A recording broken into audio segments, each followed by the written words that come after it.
जब किसी को दिल से चाहो तो सारी कायनात उसे तुमसे मिलाने में लग जाती है। तो बच्चों, अगर आपने ठान लिया है तो आपको जो आपने सोचा है वो सब मिलेगा, लेकिन उसके लिए जो संघर्ष है वो तो आपको करना पड़ेगा, मेहनत आपको हार्ड वर्क करनी पड़ेगी। लेकिन उसके बाद जो आपको रिजल्ट मिलेगा, उसकी जो सक्सेस मिलेगी, उसका जो सुकून होगा, उसका जो मज़ा होगा वो अलग ही होगा। तो आइए हम लोग स्टार्ट करते हैं अपना अगला क्वेश्चन। तो जैसे कि सीबीएसई 12th क्लास बोर्ड में हम लोग टॉपर्स एग्जाम नोटबुक लिख के दिखा रहे थे, तो उसमें हम लोगों ने कुछ क्वेश्चन किए थे, तो उसी सीरीज में हम आगे बढ़ते हैं। तो आज हम क्वेश्चन लेने वाले हैं केस स्टडी बेस्ड क्वेश्चन। तो उसके लिए हम पहले अपनी कॉपी को रेडी कर लें। तो हमने ये पैरेलल लाइन ड्रॉ कर ली दोनों तरफ। हम स्टार्ट करने वाले हैं हमारा आज का क्वेश्चन, जो कि है केस स्टडी बेस्ड क्वेश्चन। तो आइए स्टार्ट करते हैं। तो सबसे पहले आपको स्क्रीन में क्वेश्चन दिख रहा होगा, तो उसमें आपको डायरेक्शन दी है।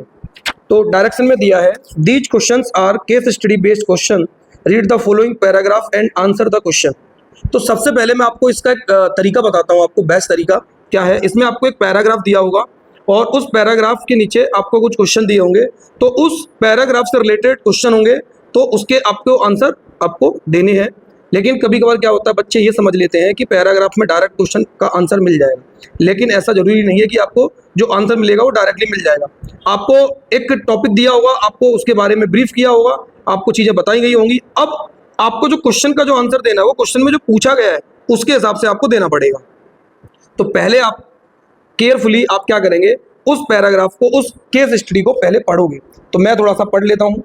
The electric field due to a charge at a point in space may be defined as the force that a unit positive charge would experience if placed at that point. It is a vector quantity and its SI unit is Newton per coulomb. The magnitude of the electric field at a point is given by E is equal to 1 upon 4 pi epsilon naught Q upon R square. Electric field lines start from positive charges and end at negative charges. In the case of a single charge, they may start or end at infinity. Two field lines can never intersect each other, because if they intersect, then two tangents draw at that point will represent two directions of field at that point, which is not possible. Electric field lines do not pass through a conductor. तो बेटा आपने ये paragraph पढ़ा और paragraph पढ़ के आपको ये समझ में आया कि इसमें जो दिया गया है वो इलेक्ट्रिक फील्ड और इलेक्ट्रिक फील्ड लाइंस के बारे में दिया गया है। सबसे पहले तो आपने पैराग्राफ समझ लिया। अब पैराग्राफ समझने के बाद अब हम इसमें क्वेश्चन नंबर जो फर्स्ट दिया है उसको पढ़ते हैं।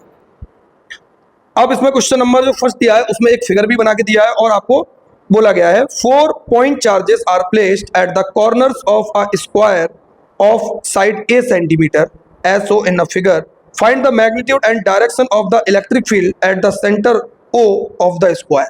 कहने का मतलब आपको एक स्क्वायर दिया है ABCD, जिसके चारों कॉर्नर पे कुछ चार्ज दिए हैं और स्क्वायर की जो साइड दी है वो आपको A सेंटीमीटर दी है। ठीक है, तो आपको इसके सेंटर O पर क्या निकालना है, net force, net electric field find करना है आपको। तो आइए देखते हैं कैसे किया जाएगा। तो सबसे पहले हम क्वेश्चन नंबर डालेंगे, क्वेश्चन नंबर प्रॉपर डालना है। तो जैसे फॉर एग्जाम्पल ये सेक्शन डी का या जो भी सेक्शन है, डी या सी जो भी सेक्शन है, तो सेक्शन डी का क्वेश्चन नंबर फर्स्ट का ये आंसर है। अब इसमें 4 क्वेश्चन दिए गए हैं, तो पहला क्वेश्चन हम इसमें करेंगे फर्स्ट क्वेश्चन।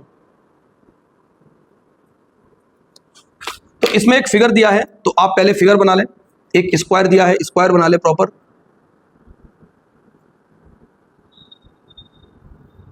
जो भी आप फिगर बनाए कॉपी पर, वो पेंसिल और स्केल की हेल्प से बढ़िया फिगर बनाए, clean, neat and clean.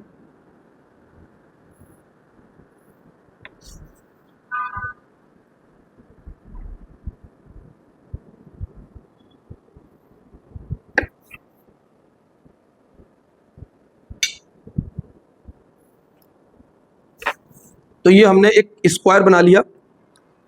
Square का ये कॉर्नर दिए हैं ABCD, ये ABC और D, और इसकी जो साइड दी है वो आपको दी गई है A सेंटीमीटर ईच। तो ये इसकी जो साइड है वो है A सेंटीमीटर। अब इसका जो डायगोनल्स है वो बना लेते हैं।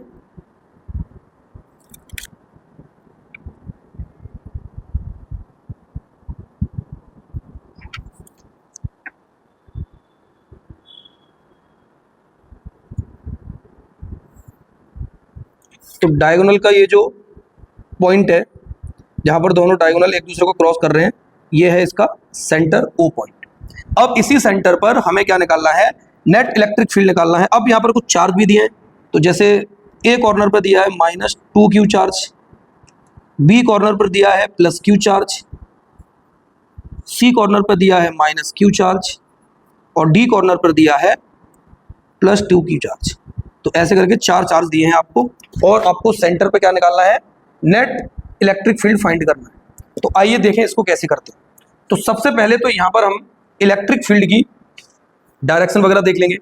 अब आप इस जगह पर हमें 4 इलेक्ट्रिक फील्ड मिलेंगे ए, बी, सी और डी पर रखे हुए चार्ज की वजह से। तो पहले हम बात करते हैं ए की वजह से। तो ए पर रखा है नेगेटिव -2q चार्ज, तो इस पर क्या होगा, इलेक्ट्रिक फील्ड की डायरेक्शन क्या होगी, इसी डायरेक्शन में होगी, क्योंकि यहाँ पर नेगेटिव और नेगेटिव में डायरेक्शन क्या होती है, अट्रैक्शन वाली।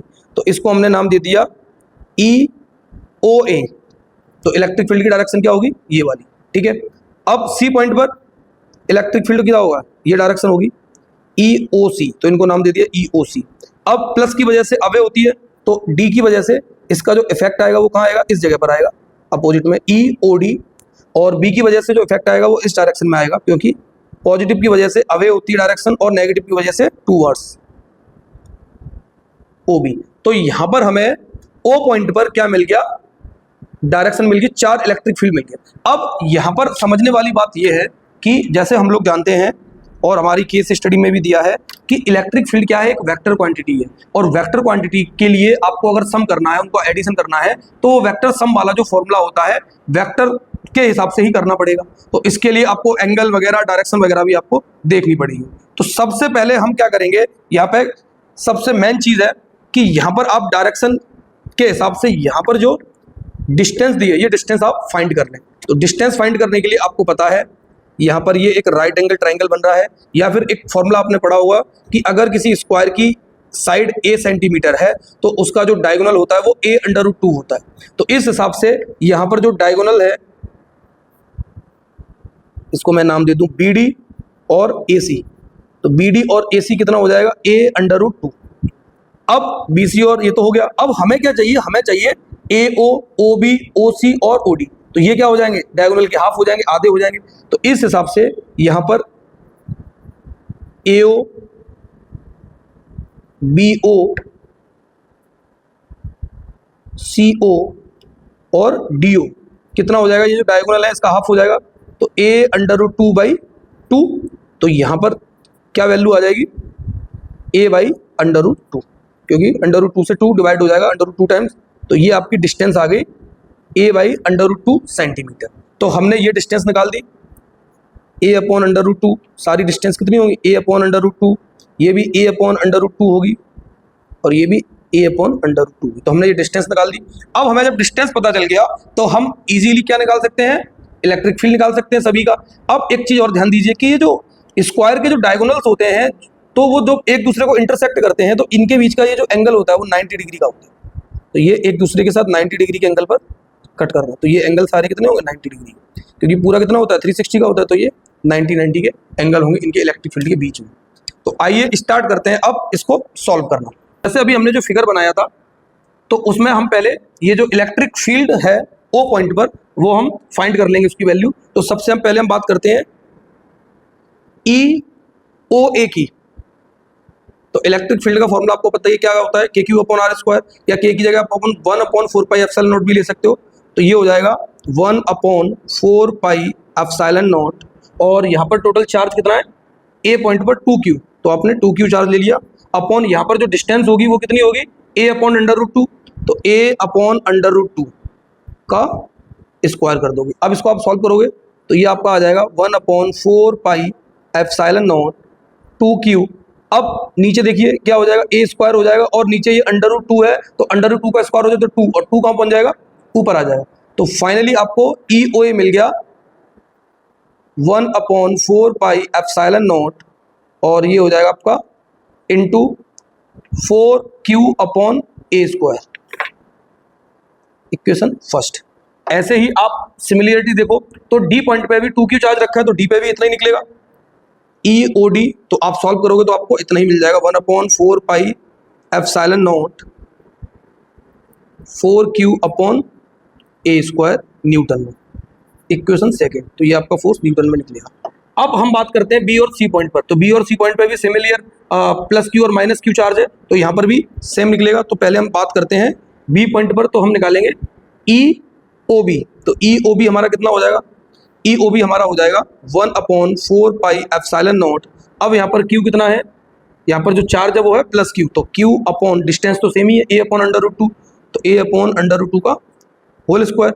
आप इसको सॉल्व करोगे तो ये आ जाएगा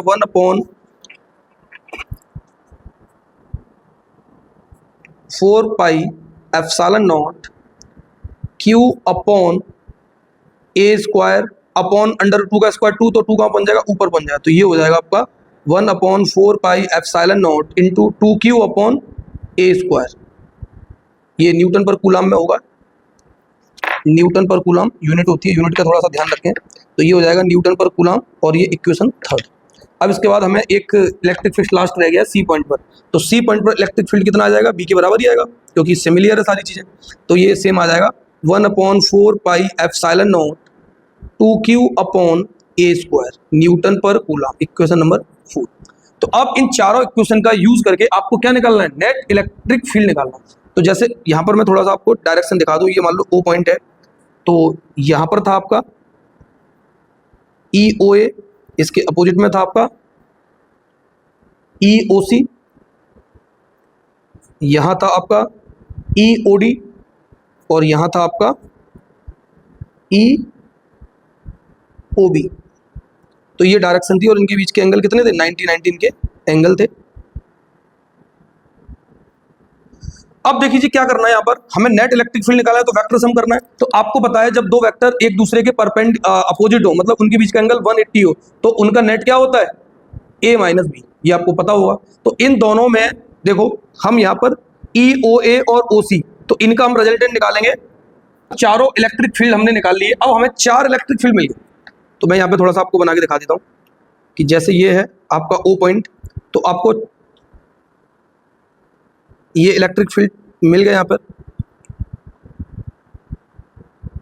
अब थोड़ा सा आप ध्यान देंगे तो ये है आपका EOA, ये है आपका EOD इस डायरेक्शन में, ये है आपका EOC, और ये है आपका EOB। तो ये 4 इलेक्ट्रिक फील्ड मिल गया आपको, और ये O पॉइंट पर इनके बीच का जो एंगल है वो 90 डिग्री है। तो अब आपको पता है कि यहाँ पर हमें नेट इलेक्ट्रिक फील्ड निकालना है, तो इनका क्या है, वेक्टर सम करना पड़ेगा।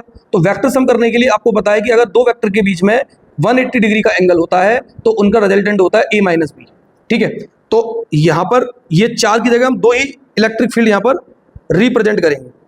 तो यहाँ पर O पॉइंट पर एक तो इलेक्ट्रिक फील्ड यहाँ पर आएगा भाई, इन दोनों का EOA और EOC का, इनका यहाँ पर आएगा, तो इसको नाम दे देते हैं EOAC। और एक आएगा इन दोनों का EOD और OB का, तो जो बड़ा है उसको आप पहले ले लें, तो OD बड़ा है यहाँ पर, तो यहाँ पर एक इलेक्ट्रिक फील्ड यहाँ पर आ जाएगा, इन दोनों का रिजल्टेंट EOBD इसको नाम दे दिया। और इन दोनों के बीच का एंगल कितना है, 90 डिग्री। तो सबसे पहले आप क्या करोगे, सबसे पहले आप यहाँ पर EOAC और EOBD की वैल्यू निकालोगे।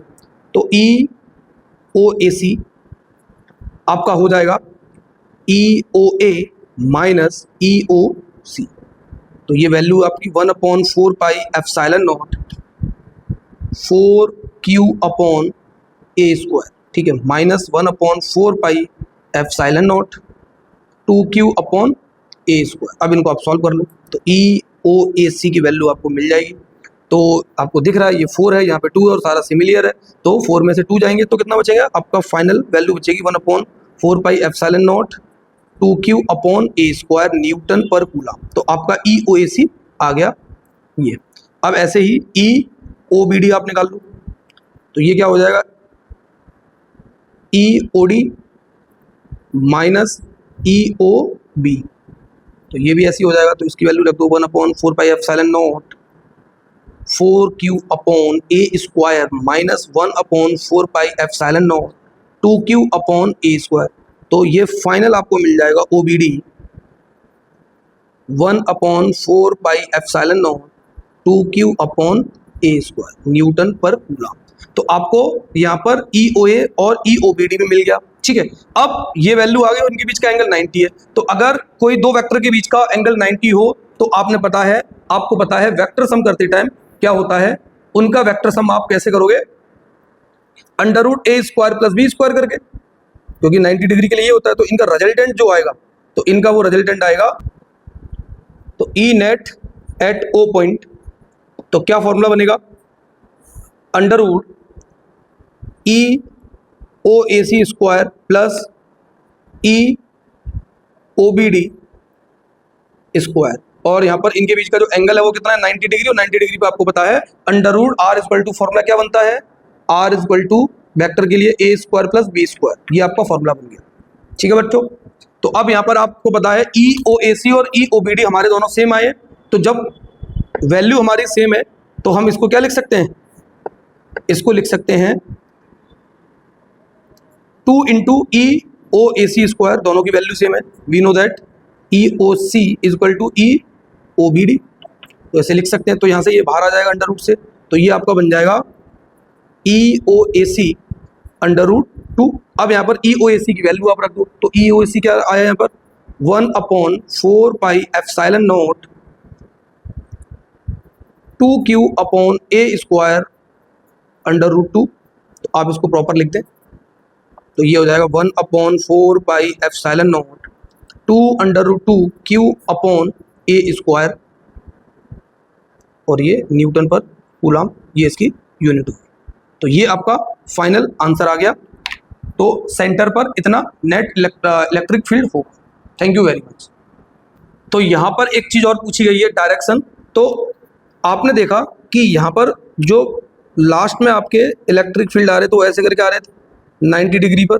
तो 90 डिग्री पर जब दो इक्वल मैग्नीट्यूड के वेक्टर होते हैं तो उनका जो रिजल्टेंट आता है वो कहाँ आता है, उनके बीच में आता है 45 डिग्री पर। 45 डिग्री पर तो आप इसको ऐसे निकाल सकते हो कि थीटा = कितना हो जाएगा, tan inverse EOAC upon EOBD। तो ये दोनों इक्वल है, तो कितना हो जाएगा यहाँ से, थीटा = tan इनवर्स 1, और tan इनवर्स की वैल्यू कितनी होती है 45 डिग्री। तो यहाँ पर ये जो एंगल है वो कितना आ गया 45। तो ये इसकी इलेक्ट्रिक फील्ड की डायरेक्शन है।